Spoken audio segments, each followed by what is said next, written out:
Okay. Welcome to the PCEF committee meeting, the Portland Clean Energy Community Benefits Fund Grant Committee meeting. We're going to start today with a slightly different type of inspiration, opening inspiration, but start with an inspiration nonetheless, as is our now tradition. Sam, you want to give instructions? Yeah, so just my name is Sam Bross. I'm with the PCEF staff, he, him pronouns. I just wanted to acknowledge that there's a lot of heaviness right now for a whole range of reasons. And a lot of this pain certainly is falling on Black and Brown communities, Black and Brown people, where we've never really stopped the bleeding and have struggled for a long time. So I know we don't have an inspiration tonight, but we just wanted to give the floor to any of the committee members who are interested in sharing brief reflections before we jump into this. So I think that's all I wanted to share and open up and turn it over to folks who want to do that. So just kind of go popcorn style.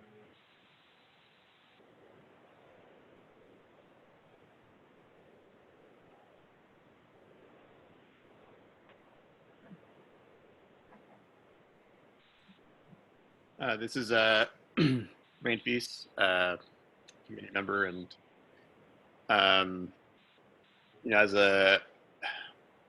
the moment that we're in reminds me of my youth. And for folks who don't know me, I was born in LA and lived in South Central up until I was 6, and so the Rodney King riots really come to mind.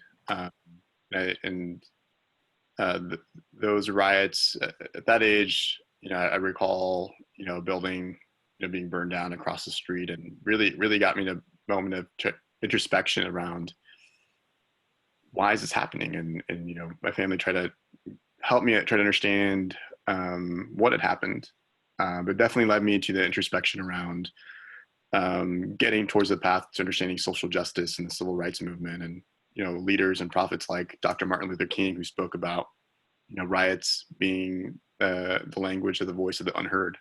And that moment really rings true here. And I think, you know, it's difficult to have a moment of inspiration given the gravity of this current moment that we're in. But I think, you know, I take solace that there are leaders who have pointed and diagnosed the problem and have guided us and let us know what the solutions are. And I think we as a society need to listen and take action.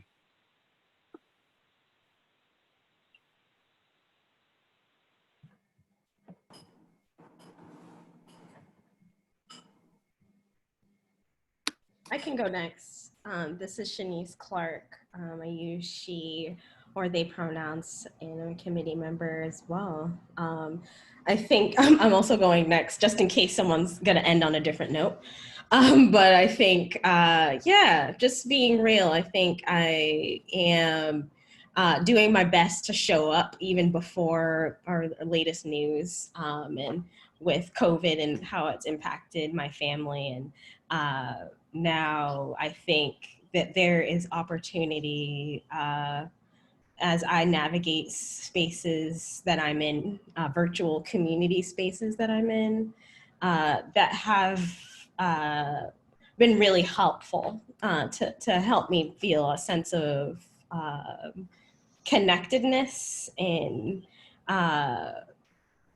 that I'm feeling seen. And so I guess what I'm offering is that we're in a time where things are devastating for people, and offering affirmations, especially, you know, as me as a Black woman dealing with stuff, it's layers to hold that space right now. But I think that leaning into community, my family, my chosen family, is ultimately the way that I get the energy to keep going in this work, this very work that we're doing to bring life to funds that will change the everyday livelihoods of so many people. I think that's the real reward. So yeah, I'm keeping it pushing, and I have the privilege to do so, and appreciate you all for continuing to be here and challenging me to be better. Thank you. This time really reminds me how important it is to build solidarity, not just in how we express ourselves on social channels and in the public, but how we make decisions and how we show up for each other and ourselves.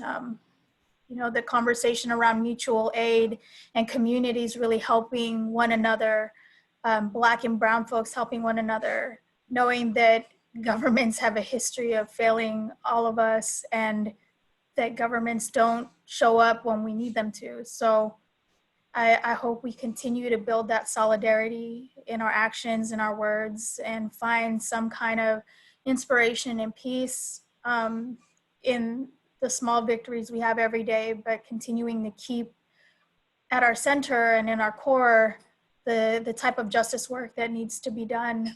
And I'm just really grateful to have this space with you all and to be of service to people who need me and my community at this time. Maria Sippin, she, they committee member, my bad.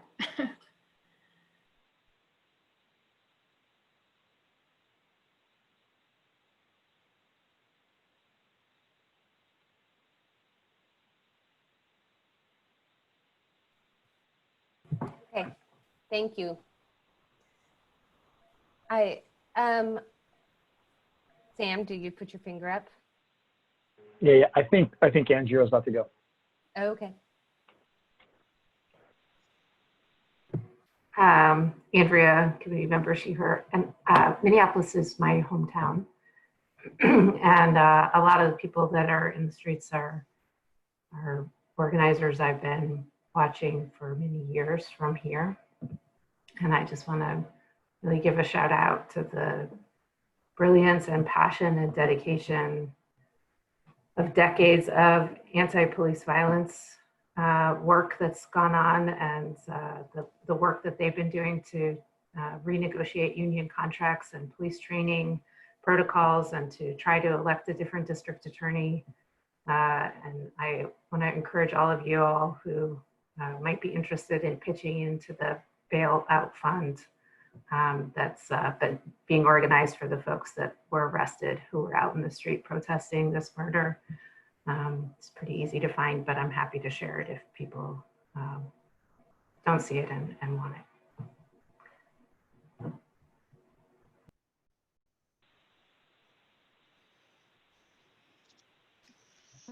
I'll go too, and I just want to share an appreciation for opening the meeting in this way. I think that, as you said, Sam, you know, the blood hasn't stopped running, and this isn't the first time we've heard news like this, and we're feeling tender because of all of the layers in addition. But I think it's really important to take pause in a public forum to recognize the pain, the harm, the death that we're causing one another, and that I so appreciate this space of being for one another and growing our muscles to be for one another. So I just thank you all for giving me that space. This is Faith Committee Member Sheeher.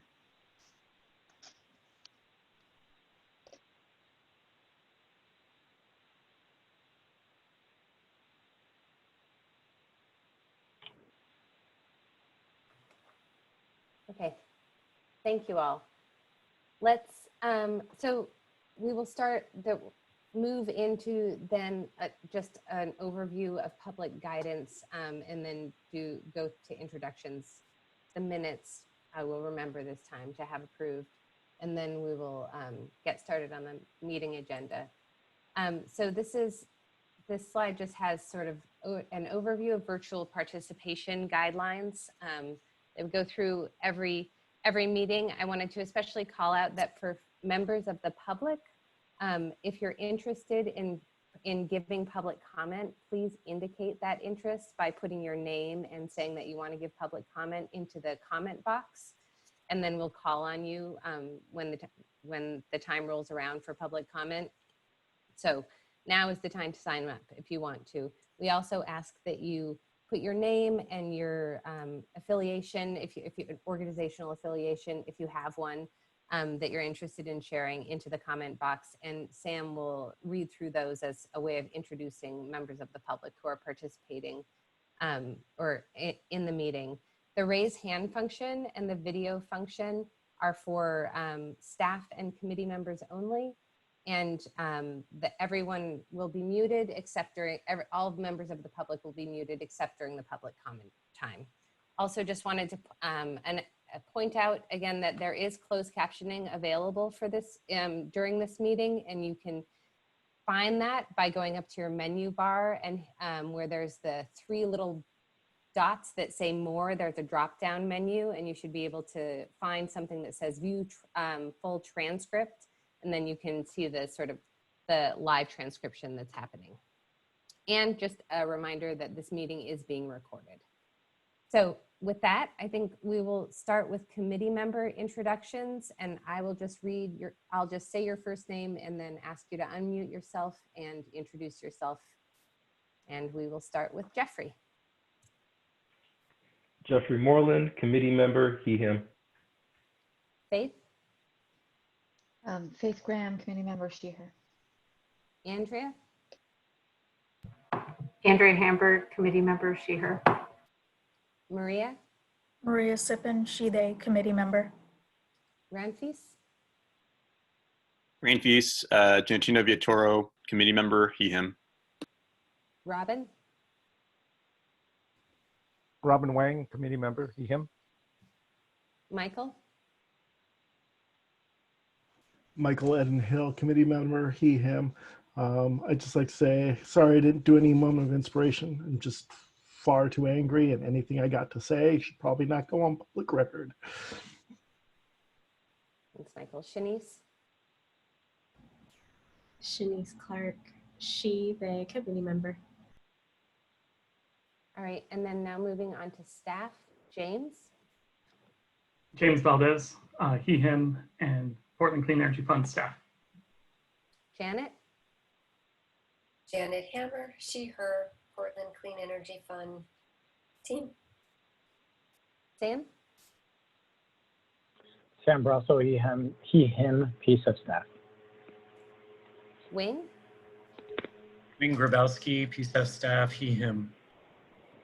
And I'm Katie Lister, she, her, PCEF staff. And now I'd like to ask Sam, can you read the folks who have introduced themselves online? Great. We've got Angela Parvidelli here, BPS staff. We've got Chris Robertson, Cascade Resilience. Micah Meskel, Portland Audubon, he, him. Anissa Pemberton, they, them, PCEF Coalition Coordinator. Jenny Hall, she, her, Energy Trust of Oregon.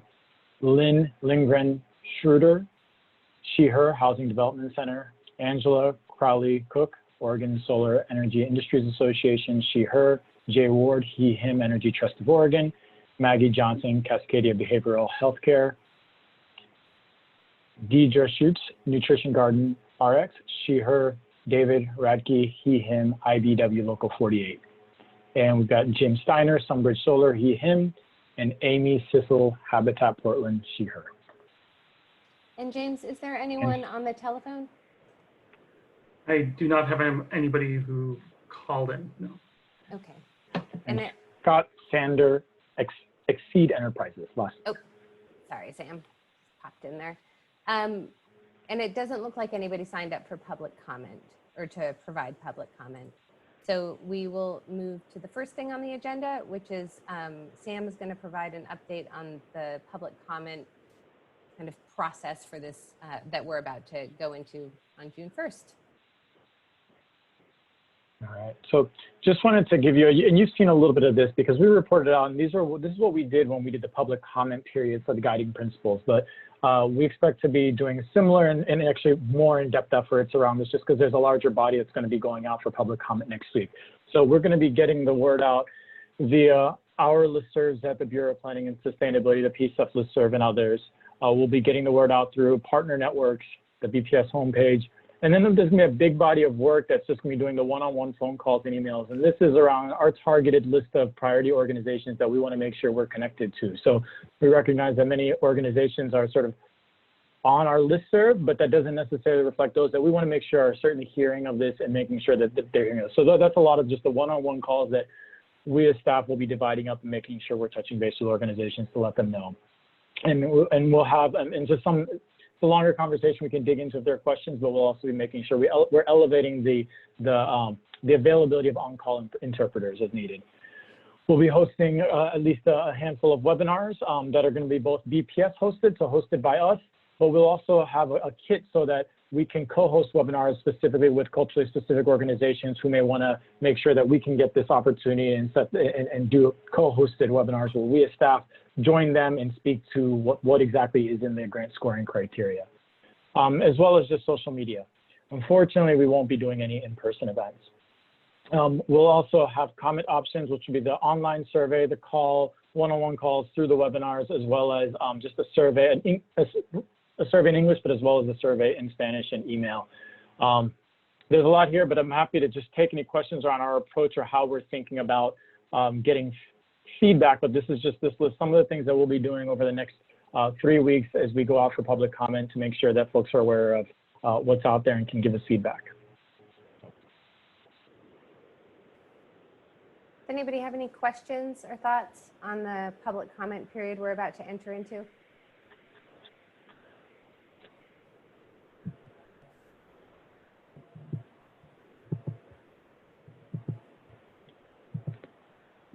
Andrea? So the co-hosted webinars, are we doing any kind of like reimbursement model for organizations that are doing our organizing for us? It's a great question. We have not set that up in this particular instance. I know that we've got a few different ideas around how we can get feedback in future cycles that we've been kind of working on around just around getting feedback around the program, but we hadn't gotten to that place for this particular one. So it's not a great answer, Andrea. But I mean, we don't have that set up here for this one. I think it's certainly something that we'll probably, as we come back around and do this again, inevitably do this again, that we'll be thinking just how do we do so in a way that just keeps the opportunities for getting feedback open to everyone, but make sure that we are compensating folks for doing extra work. So there's a balance that we haven't sort of done the brain work to figure out how we do that. But right. I want to acknowledge that obviously there's a lot of money on the table and organizations are really interested in getting the information out. But I also just want to say, like in the time of COVID, there's a lot of competing priorities always, but right now, a lot of competing priorities. Yeah, it just kind of acknowledging that we're asking organizations to do labor that might be outside of their area of focus, that we're relying on their expertise and access to a specific community. And that I love to see us thinking about how we can support organizations or even compensate them for that access and expertise. Thanks, Andrea. Robin? Yeah, I want to piggyback what Andrea had just brought up, and kind of a two-part question. One is, what are some of the expectations that you have about the response rate, the responses that we'll be getting from the public, and two, in this time of COVID, right, as Andrea mentioned, there's a lot of competing priorities, and the feedback that we're asking for, the documents that we're asking people to review is much more detailed and much more in-depth than, for example, the guiding principles. And so I'm concerned that people might look at it and says, oh my God, there's too much to do. So I guess the second question is, what are our contingency plans, if there are any, if we don't get the responses that we're expecting. That's a very valid point, Robin. I think as we get, we've got this plan for 3 weeks, and I think as we get towards the end, and we'll have at least a meeting between now and then, that I think it's certainly on us that there's a big emphasis, and the heavy weight comes on sort of the one-on-one calls and interactions to work through the content, and so that certainly falls on staff to be able to do that. I guess I would just acknowledge that we will be checking in through the process to see sort of what our response looks like. I certainly agree with you that it is responding to any public commentary takes a lot of work, and it takes folks that it takes generally it's folks that have been tracking the process through it, and so we sort of have our target priority list of groups that we want to target and make sure we're getting feedback, and so that reflects work that we've got to do as staff. But maybe I'll see if folks want to add more. Katie, if you have any other thoughts on that, but I think there will be an opportunity to check in and report, give at least an interim summary of how we're doing, and be able to kind of give a little bit of a flavor around what we may need to think about and do differently in order to get additional feedback. Yeah, I guess I would just add that I think one kind of important difference between this public comment period and when we went out for public comment with the guiding principles is that the guiding principles, we really had an intention to get cast as sort of as general public for the priority population responding as possible, including individuals and just members of community.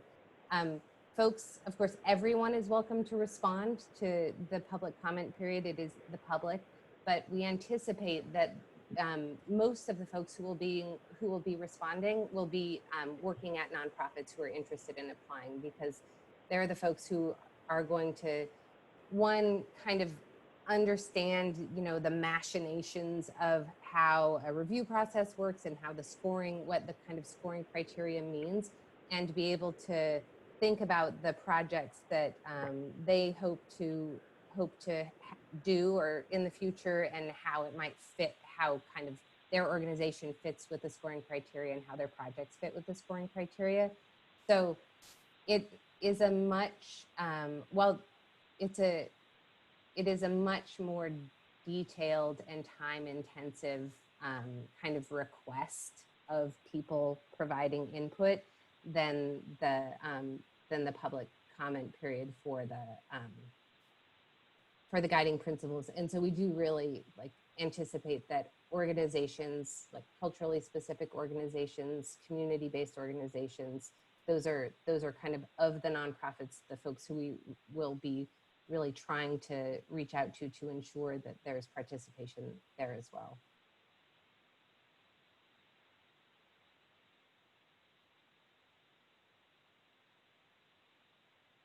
Any other thoughts, questions, or brilliant ideas?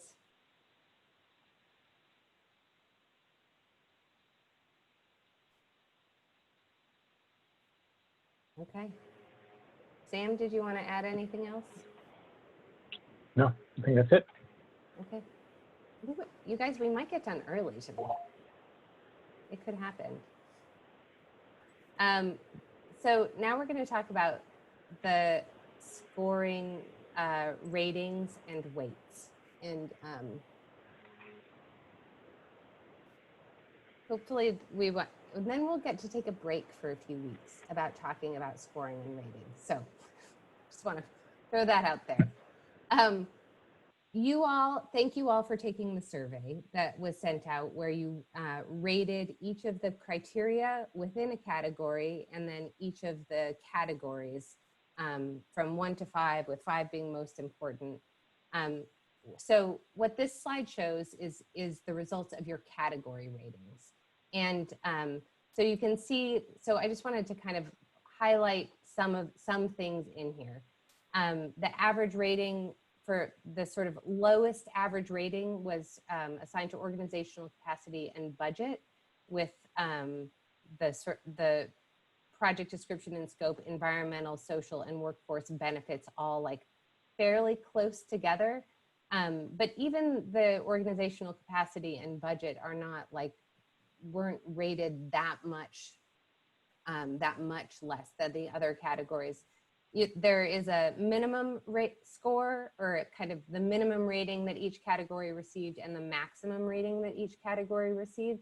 And I highlighted the top and the bottom one because that's where we had a 3-point difference, which was like the biggest difference we saw in what committee members rated for each of the categories. And I highlighted those just because I wanted to see if the committee had interest in talking about those two particular categories and how these ratings kind of fell out, and to see if there is anybody who had just kind of what your initial reaction to this is.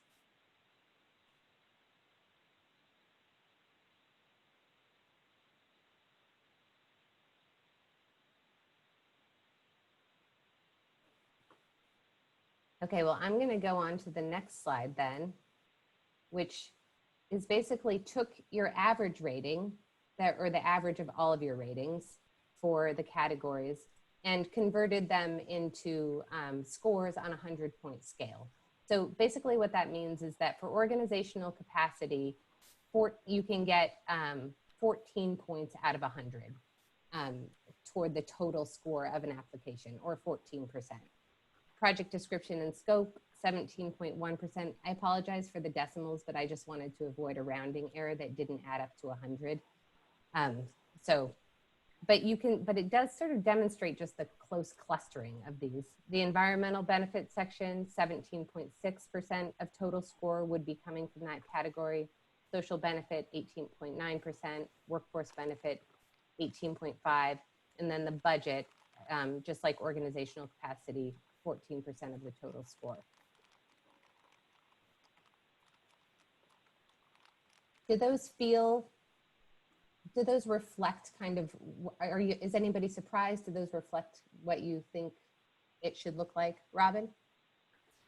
It doesn't really surprise me. The only thing that I'm going to draw out is that for a initiative, the Portland Clean Energy Fund, it's a little bit surprising that the environmental benefit is lower than the other two key elements, is social and workforce. I would have expected them to be kind of more equal. And I don't know if a 1% difference is, makes the statistical term is relevant. But that's just, the only thing that I call out. And don't misinterpret me, and I don't mean to say that social and workforce benefits are not important. I just find it a little bit surprising that environmental is a little bit notch below social and workforce. That's it. Yeah, and if I could, we actually, as staff, we were having a little bit of a conversation about this earlier today, partly because a lot of it has to do with the framing, right? Like all of the projects that can be PCEF projects have to be climate action and social justice focused. And so we're kind of operating under but within that, we're going to look at certain types of benefits.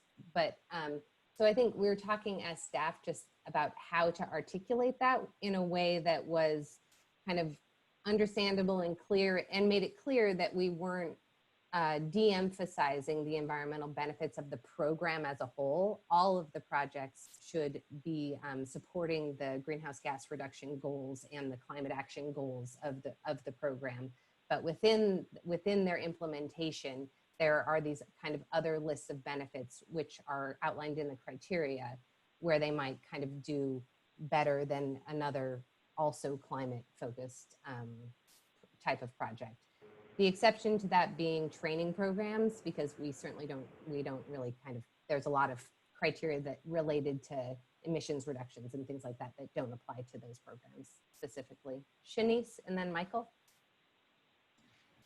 Yeah, I'll make it quick. I wanted to just comment on that same notion of how these scores are different here, especially as I was going through the survey and these things were coming up for me internally. And it's just a little bit of the process itself, inherently the structure of needing to weigh these against each other might not actually feel like it makes sense. And I think the goal is really, I think, right to Katie's point, this idea of making sure as we look at the holistic view of projects, what are the other add-ons that are important? But the assumption is that all of this is critical in the way in which projects can magnify all of them.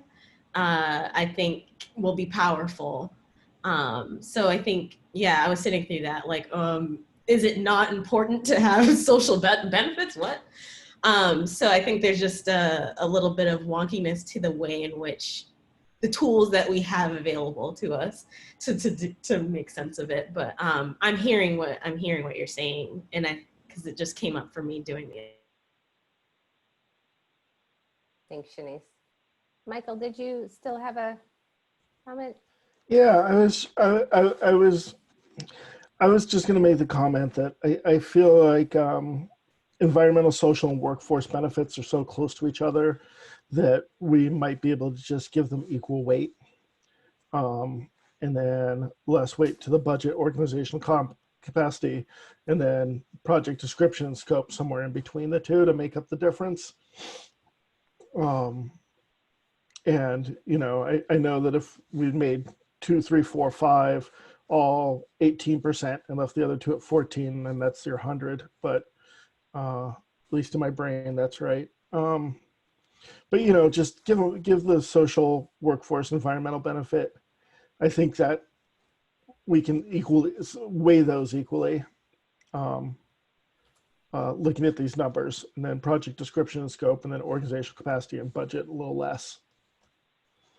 Because I think that organizational capacity and budget, those were my 2 low scores, specifically because I don't want to see organizations that are working like at the edge of their capacity or haven't had grants as big or have big ideas cut out. And I didn't want to see them cut out because of their fiscal capacity either, or their ability to stack grants or leverage other sources of money to also cut them out. So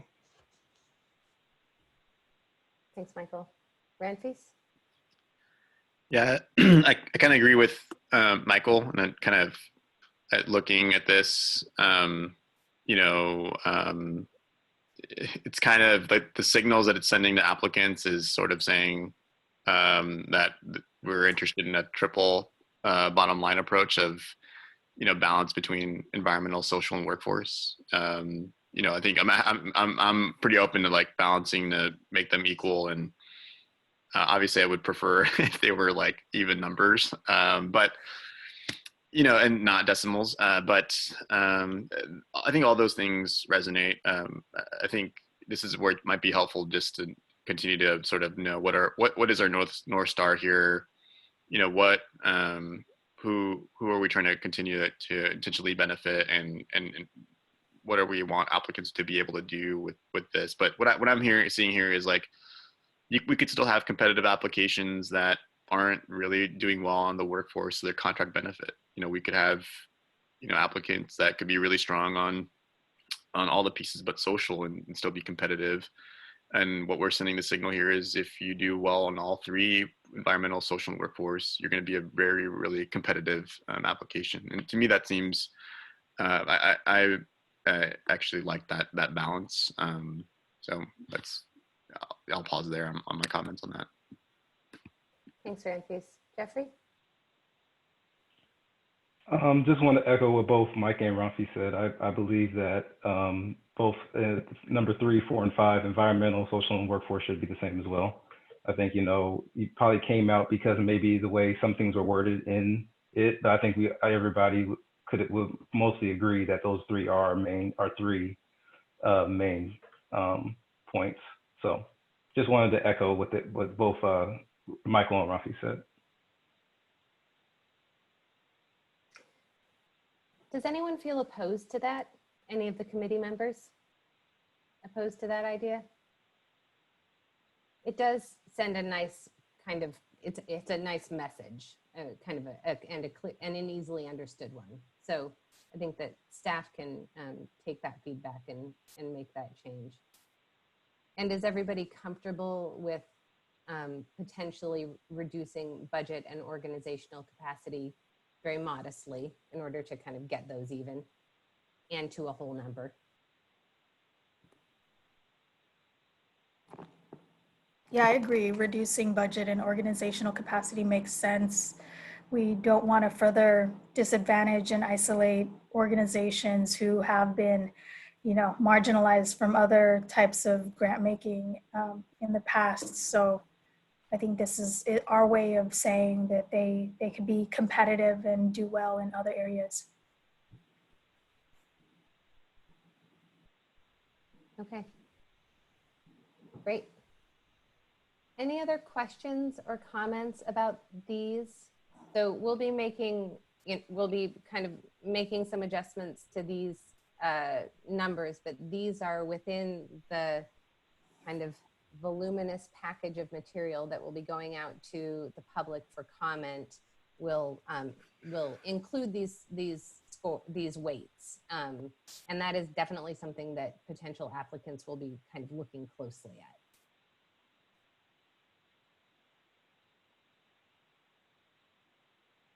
Okay, so we're not going to go through all of the criteria because it would, I think, it would take a very long time in terms of your responses, the ratings. We did kind of the same basic math as we did with the categories and average your score and then converted it to a 100-point scale. But I just wanted to highlight some of the, rather than kind of going through all 38 or 39 of them, highlight some of the outcomes of that survey that you all took and the ratings that you gave. Most criteria were rated within 2 points of each other, so pretty close together. No single criteria at all had a spread that included both a minimum and a maximum point, sort of indicating to us that we didn't have, folks on the pull with very, very different feelings about a particular criteria. There were 9 criteria that had a 3-point spread or more. There was one with a 4-point spread between the minimum rating and the maximum rating. And the criteria, just a reminder that the criteria weights are based on the average committee member rating, same as the categories.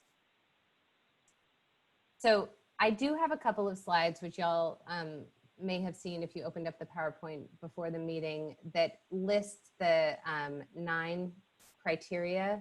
I tried to put them all on one slide, but it was too much. The 9 criteria where there was, that's actually, the title is a little bit inaccurate, I apologize. So it's a 3-point or greater spread between the minimum rating and the maximum rating.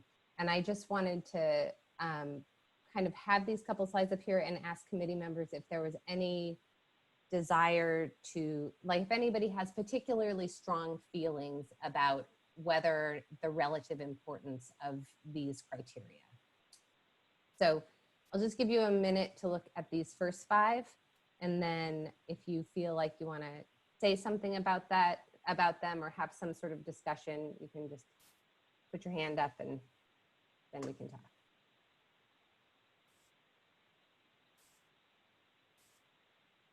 Robin? Yeah, just a quick question. I'm trying to see where I voted on some of this stuff. Do you happen to remember the file name that we submitted for this? No, you did. It was a Survey Monkey. Oh, okay. Never mind. So I could actually look that up for you though. No, that's fine. Okay. I'll just try to, I thought, never mind.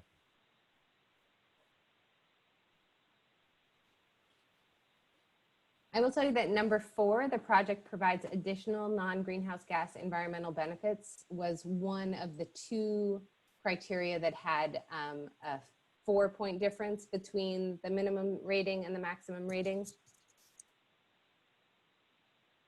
And the rest of them were just minimum of 2, maximum of 5.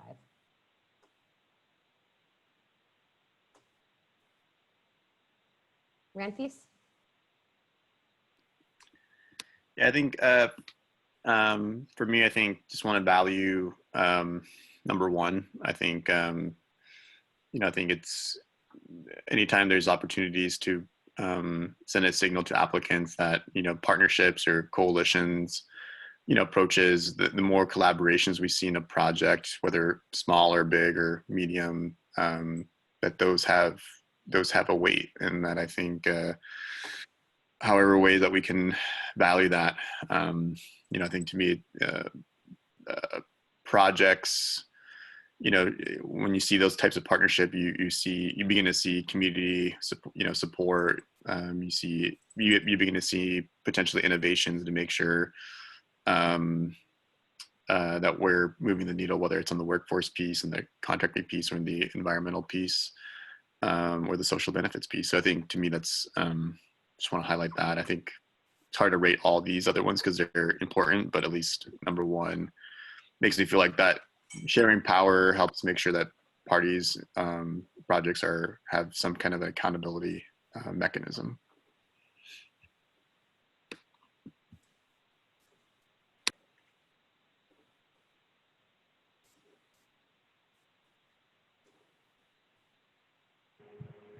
Okay, and the next slide just has the next 4 criteria that had a large-ish spread. The largest being number 9, which was project leverage.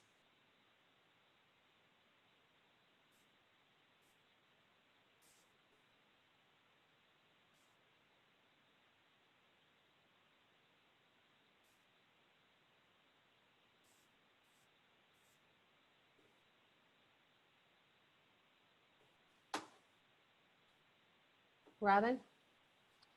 Yeah, I'm a little bit surprised at the deviation for number 6, because at least the way I interpreted that question, or the way I responded to that question, was based upon the fact that it was my understanding that that criteria, the geography, is kind of baked or is part of the code. Yeah, I'm not saying to change it, obviously, but I'm just raising a little bit of surprise that there was such a strong variance in the response to that question. Mm-hmm.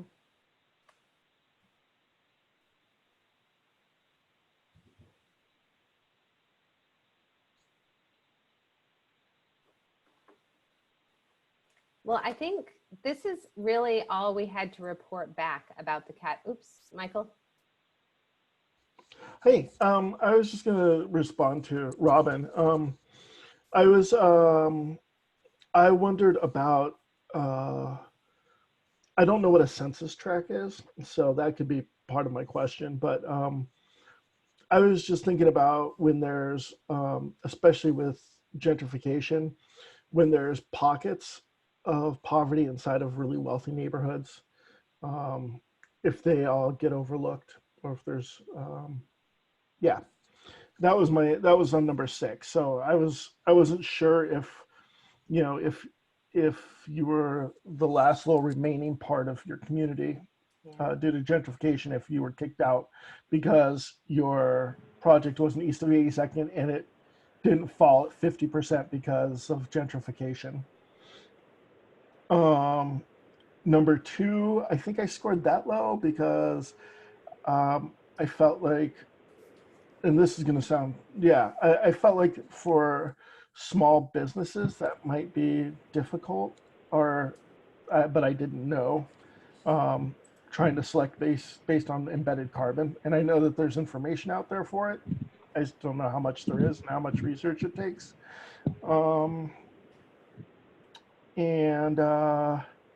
Yeah, that's all. Thanks, Michael.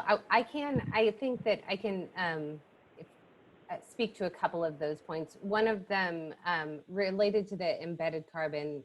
I want to for sure point out that, or just a reminder that the criteria that these criteria relate to, and how they, and the guidance for their scoring relate to the large grants.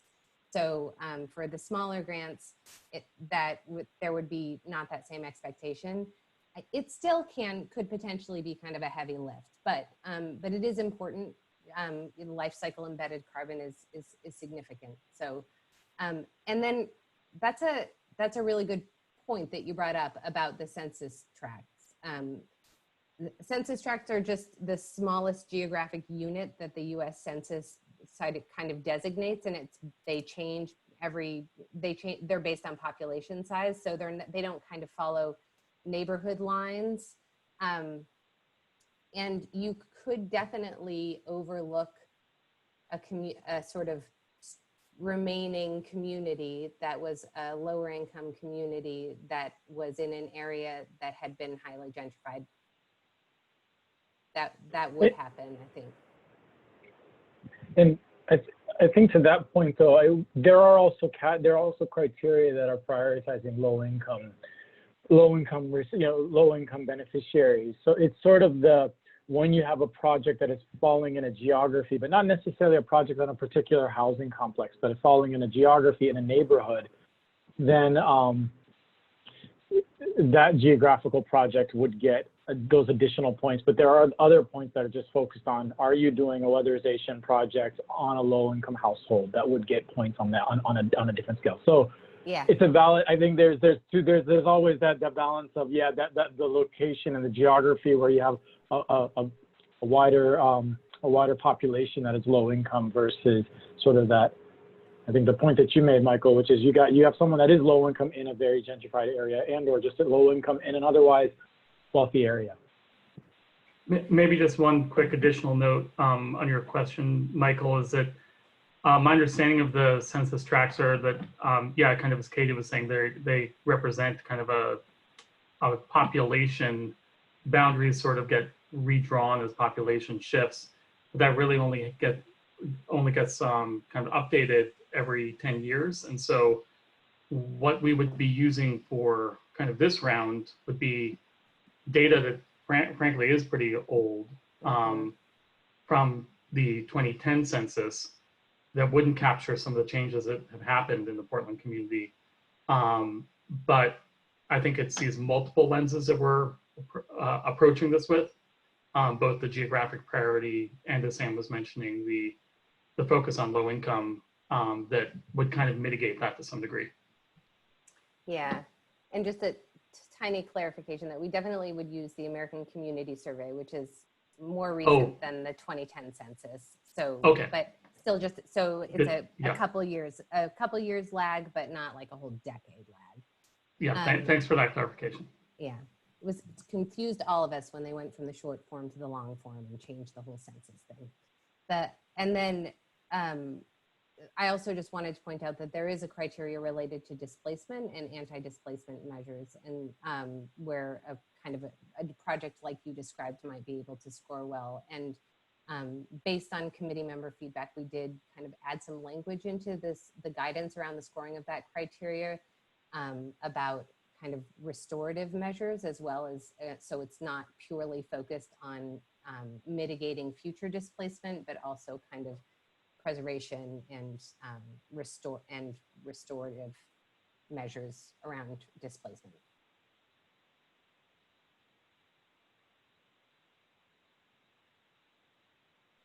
Any other thoughts? Ranfis? Yeah, I think just when it comes to like consideration of benefits to workers, I think I guess I just wonder how this all works together in aggregate. I think benefits are really important. It's about inclusion. Some individuals make decisions on employment based on the types of benefits that they receive and what kind of benefits that they can be able to provide for children or family members they have. So I think PCEF,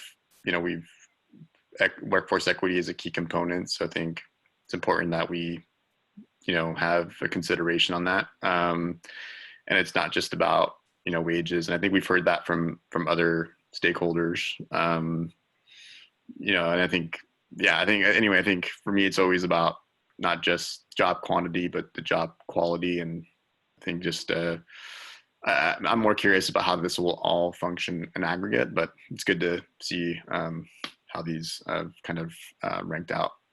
Mhm.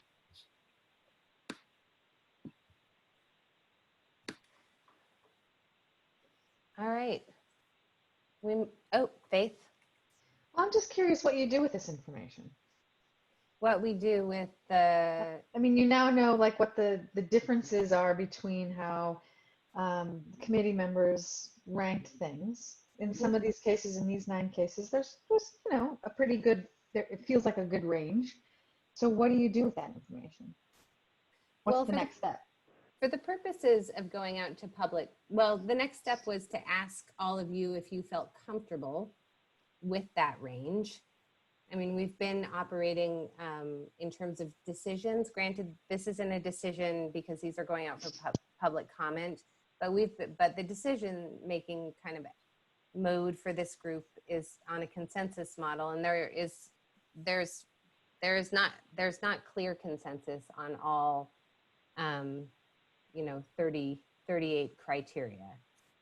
So I guess the first step was just to ask you if you were comfortable with us going out for public comment using the average of your ratings to inform the weight for each of these criteria. And if not, then I think that it is sort of worth a conversation about, we'll have to kind of have a little bit more conversation about these particular criteria and how they fit into the overall category score to be able to move forward. Yeah, and I think I would add just that if, you know, based on this conversation, a little reflections here that folks have shared around their thoughts, one approach certainly, if folks felt like they wanted to reconsider their scoring, we could always do a quick, you know, we're turning around tomorrow and we're cranking on these pieces, but we could send a follow-up survey to let you all retake your survey and see if anything changed, or just get that feedback if any of your scores changed. I mean, we got some of the initial feedback we did get already just around the large categories, but if you wanted to particularly dive into some of the criteria and wanted to change scores, we could do that. But what you're proposing, at least if we don't want to do that, is take the average of each of these and take that out to public comment. Mm-hmm. I think more information from the public is going to be really, really helpful from my perspective. Are folks comfortable with us moving forward using the average of your ratings for each of the criteria?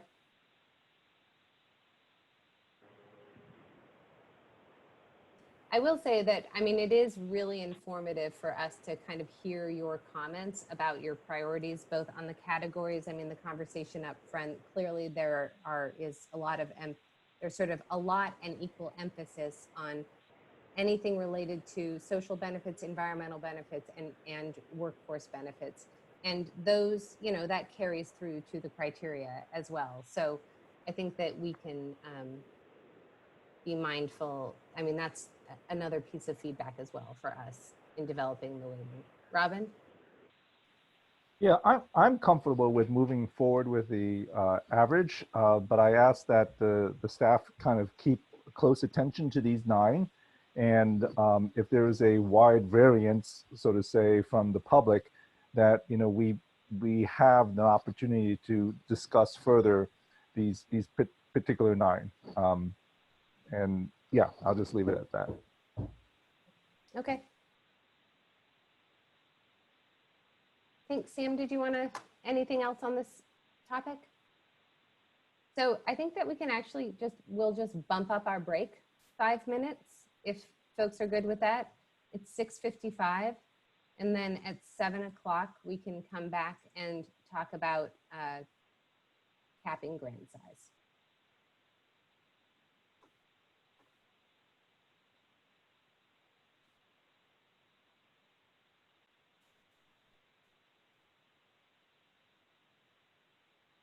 Hopefully everyone's coming back to their seats.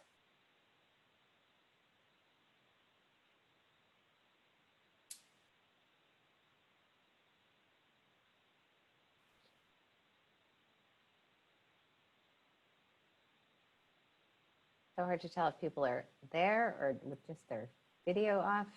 Andrea and Michael, are you back?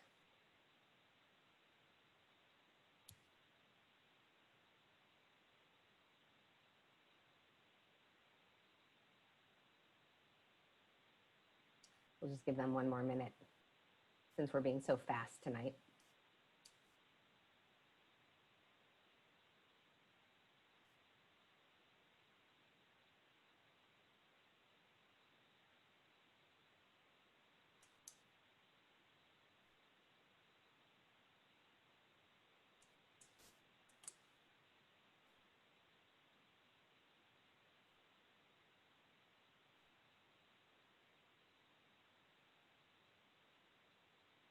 Okay, it's 7:02, so let's get going.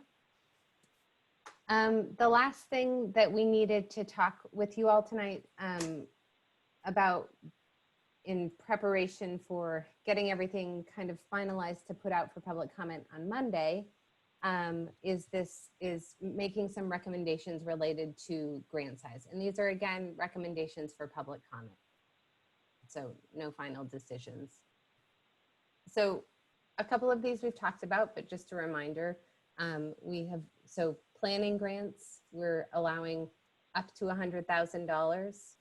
Small grants would have a cap of $200,000, and large grants, we're recommending a cap of $1 million in year one. And just to give a little bit of context about, just so you have it in your mind, kind of thinking about these sizes, a reminder that the committee has already approved an allocation of $200,000 for applicant support resources, $400,000 for mini grants, and up to $1.5 million for planning grants. So for the other ones, for the sort of small grant and large grant category, if we have $7 million available in year one, the balance sort of for small and large grants, presuming we get we get fully fund the planning grant at 1.5 million, would be 4.9 million. So just wanted to kind of have that in your head. Any thoughts on these grant caps? Particularly, we're interested in your feedback on the recommendation to cap large grants at $1 million in year one.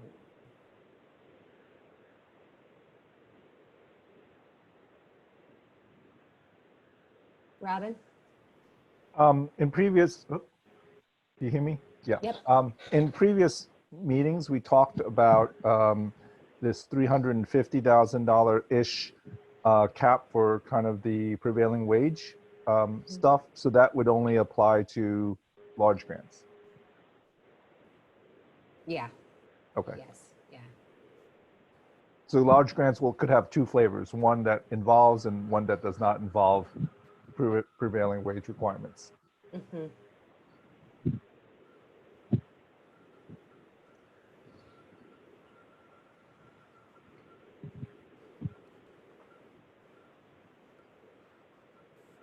Grantees?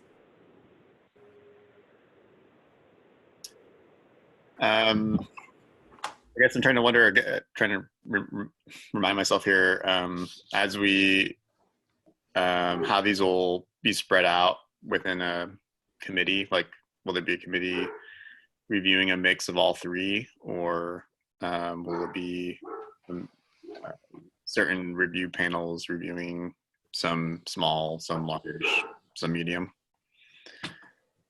So I think, and this is something that Faith brought up before, and I think is a really good point, which is that it would be difficult to kind of hold a different set of scoring guidance related, which may exist for small grants in your head as you're kind of reading through those applications and reading through large applications and applying kind of a different set of scoring.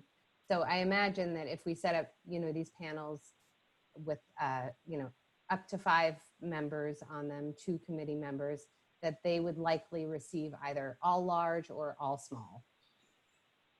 Does that make sense? That makes sense. I think given that, I think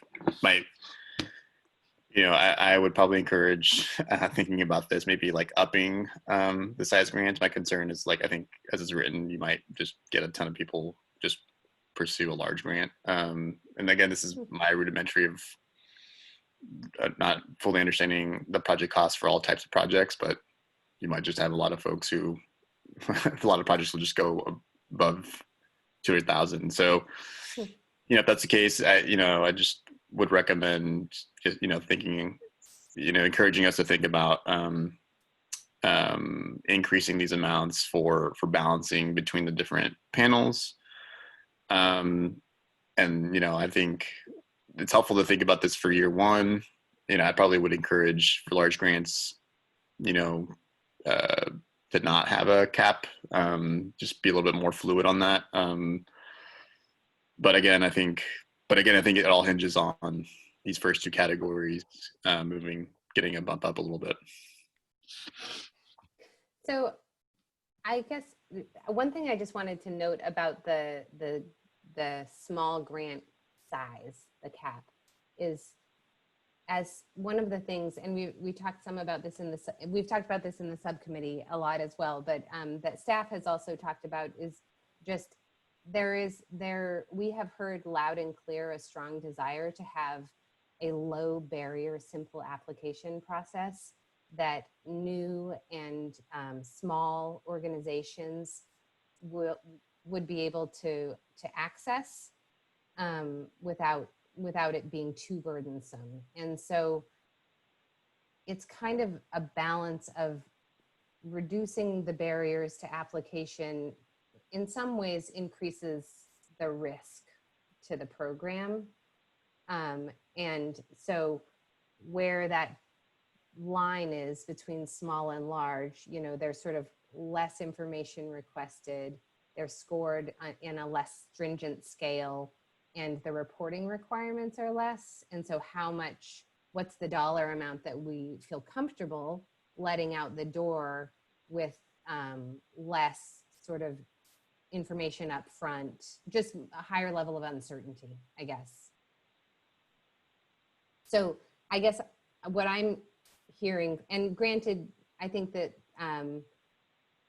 outside of the subcommittee, there hasn't been a lot of conversation about what those differences would be. So it's hard to, maybe hard to comment on, but that's where the subcommittee discussion and the staff discussion around that kind of small grant cap is really kind of focused on trying to follow through with, kind of responding to a desire and a directive from you all to provide a low barrier application and low barrier grant process, while still kind of balancing that, I guess, with the risk associated with uncertainty.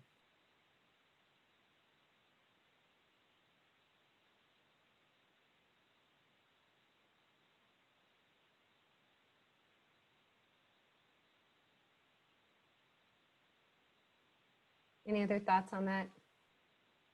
On these sizes?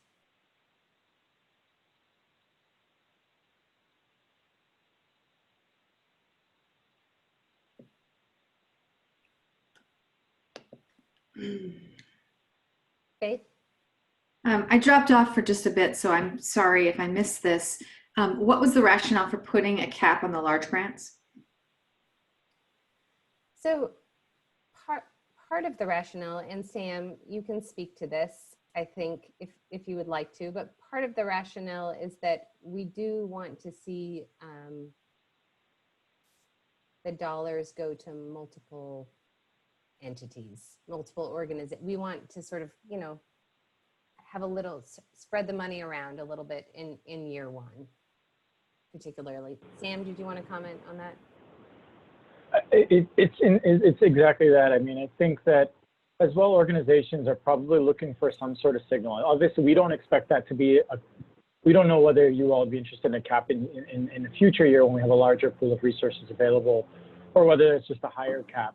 But it gives a little bit, there are organizations out there that are certainly thinking also, can we go in for 3 to 4 million? And it just it helps to send a signal, provide a guidance, and providing that guidance, it'll facilitate at least a handful of, you'll have at least 15 planning grants. And if you, there's just a little map of how many large grants we think we'd have at a maximum, and how many small grants that we were planning grants we think we'd have at a minimum. And it was try to bound those and create a little diversity around project sizes.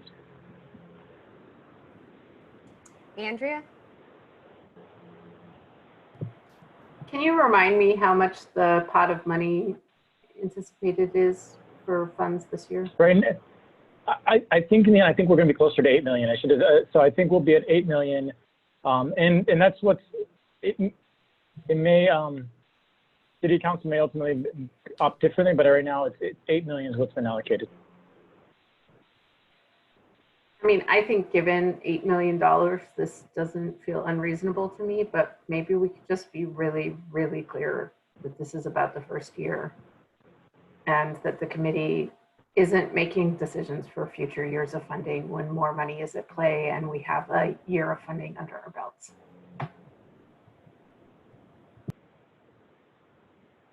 Yeah, we will do that. We certainly can do that.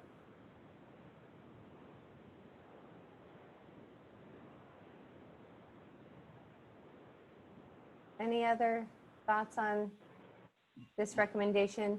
Does anybody feel does anybody feel uncomfortable with us including these in the package of information we're putting out for public comment?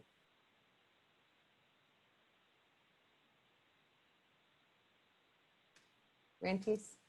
It would be interesting to hear, I don't know, sort of like a function, like a RFI type thing, but like get a sense from the general public what grant sizes they would, based on this framework, they would be coming in for a grant for. Again, I think there's still my concern's still in play in terms of maybe we get a bunch of in one bucket like large grants but no medium. Like I think it'd be helpful to like just verify or get an understanding from community groups what they're thinking in terms of and for us to get a better understanding of what a potential average grant request might be given these parameters. Just inform us for this specific year.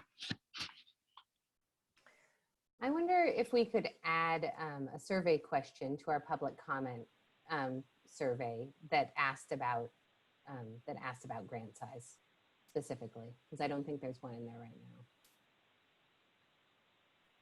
Yeah, I think that's probably that's what I'm. Okay, I think that's what we're reflecting on, because we do ask a handful of questions around folks in there, whether they would be applying in this round, whether they'd be applying as a primary. So there are already a handful of questions we ask in order to get a sense and flavor as folks are responding to the public comment, just get a flavor for who they are and how they're coming to the public comment. So that's an easy question we can add to that.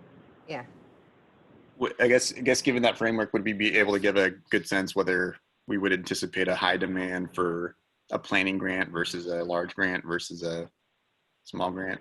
Or is it those like questions that we could sort of try to tinker, like, here's what a potential, given these frameworks, what would we anticipate would be the average grant request size and type of grant? I think this is great feedback. So I think we'll reflect on that. And I think we can bring it in. I'm just scratching my head because I'm trying to remember what the draft survey looks like. It's been a week since I've looked at it. So unless others on the team remember, I think what we'll do is we'll take that feedback in as we go back in and we fine tune that survey. Yeah, Robin and then Michael.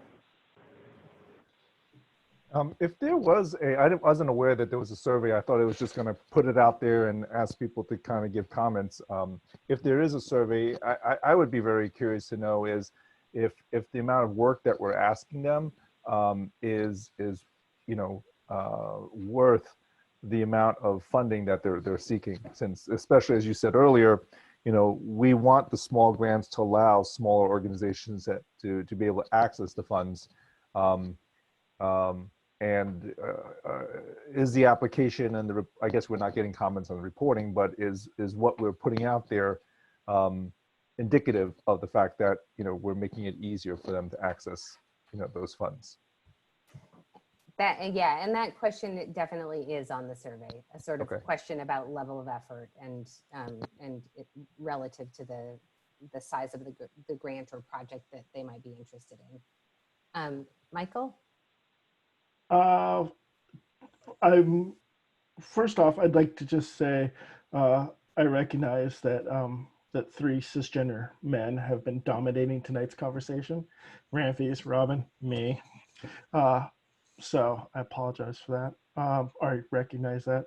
And then my comment was actually going to be the same as Robin's, was the question of input versus money. So I guess that's all. Yeah, so I did though want to note, just because Robin mentioned the survey, and we kind of I think we just did a brief overview in the beginning, and maybe that didn't kind of pop out, but we definitely will have a survey that people can provide feedback through. But if people also just want to download a document and email in comments or something like that, that's fine too. I think that we're interested in taking information in however it comes. Obviously, if it comes in through the survey, that makes our lives a little easier. So we definitely want to encourage that where people can do it, but recognizing that not everybody is going to do it that way, and that's fine.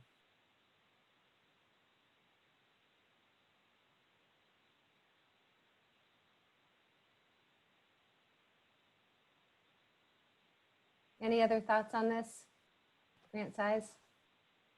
I'm just reflecting on the names of these categories and the corresponding amounts, and thinking about perhaps like getting feedback around categories of grants and not necessarily making assumptions that smaller organizations are the ones who will be eligible for smaller grants, and trying to find grants that really match the need and the scope of the work. So I'm just trying to break out of categories a little bit, but understanding that these sideboards are really helpful, and it helps us get direct reactions and feedback. So however you design the survey, I hope we do hear back from people around the type of work that they're interested in pitching, and hearing what like the ballpark figures are for that type of work, so we could adjust. And maybe like planning grants aren't necessarily up to 100,000, and maybe that's a different type of category. Would you say construction grants or programs are going to be within a certain range as well, or are we not naming those? So that's just something I was thinking about as I start to look more into these categories and numbers based from where we started from weeks ago.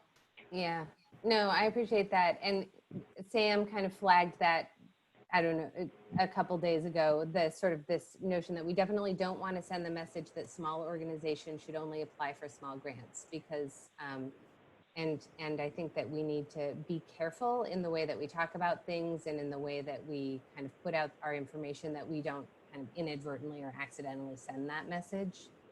There are certainly organizations that might be like considered small that are perfectly capable of running a program up to $1 million. Like one more comment, I didn't really get to speak up earlier. My internet was terrible. It's probably still terrible now, as it says my internet connection's unstable, but if I'm getting cut off, just say it in the chat and I can repeat myself. But I think some of the variance or spread from our earlier criteria, I wonder if it goes back to the conversation around how we think differently about the value of programs based on their demonstrated and ability to measure their carbon mitigation impacts and outcomes, and how we're also thinking about people who do service provision work and program development and policy development versus like people who have, the shovels on the ground, and how we have, just different views on that. And it kind of translates to how we might allocate caps on grants based on who is more eligible or most appropriate to ask for big dollars. So I'm trying to sit with that a little bit, and like based on where I responded in the criteria and what informed my lens on that, and social benefit versus environmental benefit, and how it translates to the kind of programs we'll ultimately give bigger bucks to. So I'm trying to catch up with the week that I missed, and hope, you know, people here can continue to have that conversation with me, and even people in the chat or in the audience, to help us think that through. And if it's okay for us to, you know, make more room for people who don't have the research and figures to say that they have a track record for minimizing carbon in XYZ census tract. You know, that's deep. So let's give other people room to take up space in this climate work in ways that we can help celebrate them too, and help them collect data that hasn't been collected yet. Well, it's a whole lot, but thank you, Michael. You inspired me to speak up. Thank you, Maria.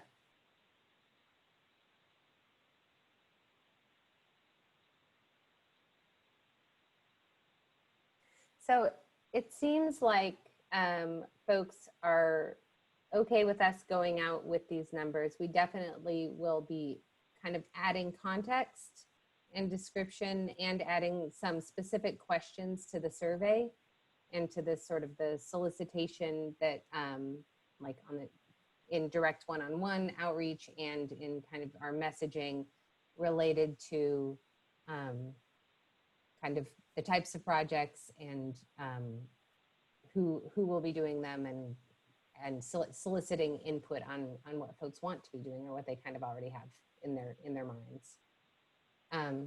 Is there anything else that you feel we need to hear from you as a committee before we can kind of button up this conversation?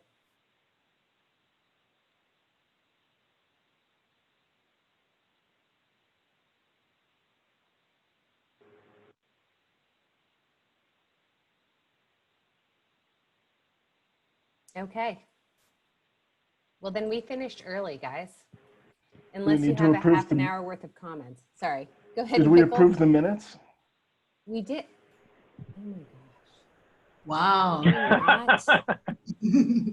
All right. Let's go back to the beginning. I was on such a roll the first months of meetings of not ever forgetting. It's very hot here. I'm from Alaska. I'm going to blame that this week. Okay. So yes, thanks, Michael. Did everybody have a chance to review the meeting minutes from May 21st? And yeah. Awesome. And just go ahead and raise your hand if you think they need an edit or an amendment or something like that. So seeing none, the minutes are accepted. Okay. Thank you, Michael, so much for that reminder. And maybe it'll just be sort of like, I'll just forget every time, and we'll see if you all remember. It'll be like kind of a test. Does anybody have any closing comments? Committee member comments?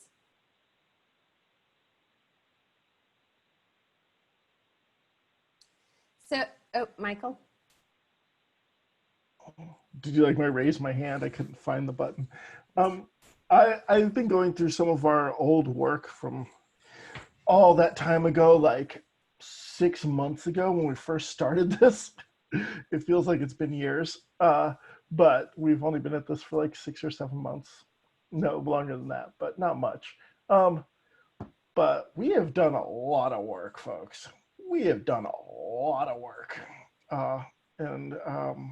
And we have had so much community input, and I have learned so much. I'm kind of, you know, we take this, 2 hours at a time with a few hours of reading in between, but wow, I'm impressed with everyone.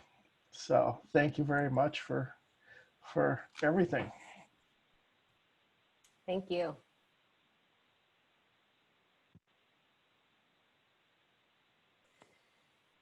All right, well, on that note, we did, Sam and I were chatting earlier and kind of gonna see, based on this conversation, I think that we can, oh, Jeffrey wanted to, now you have to wait and to find out what I was gonna say. Jeffrey? Sorry about that. I should have been a That's little all quicker with it. I just wanted to say, also kind of piggyback on that and say thank you to all the staff members and also the subcommittee members. Me personally, I haven't had the time to be a part of the subcommittee, so I want to let everybody know that's been working on the subcommittees and the staff that I really appreciate you guys, taking that extra time and doing your part. So I just wanted to express my gratitude to everyone. Thanks, Jeffrey. So we're going to cancel the next meeting, the June 3rd meeting, unless anyone has a really compelling reason that we should meet next week. I think we have meetings scheduled weekly through July, and staff is going to be kind of putting together and releasing and then working on public comment. And we don't think that there is anything critical that you all that we need your input from next week. We would like to keep the following week on the agenda. There certainly is, work related to stuff that we've pushed off a little bit, like the bylaws conversation and stuff that we want to come back to. But we wanted to give you guys a little break and give staff a little bit of breathing room around the public comment release. And so we're going to cancel the June 3rd meeting, and then hope to be able to send you meeting materials for the June 10th meeting sooner than the morning of, since we will have a little bit more lead time and maybe get kind of back into a slightly more reasonable pace. Sam, anything you wanted to add? No. Thank you to the team. Thank you to the committee. Really, it's great, Michael. That comment was exactly right. You all have done a lot, have brought in a lot of feedback, have learned a lot, and I hope you all recognize this is a huge list, huge list. So thank you. And I would say it's only been 6 months since we've had a full committee, and that included the holidays at the very beginning. So it's been a lot of work, pretty condensed. Yeah, really impressive. Thank you. All right. Good night, y'all. And members of the public, we're going to close the meeting.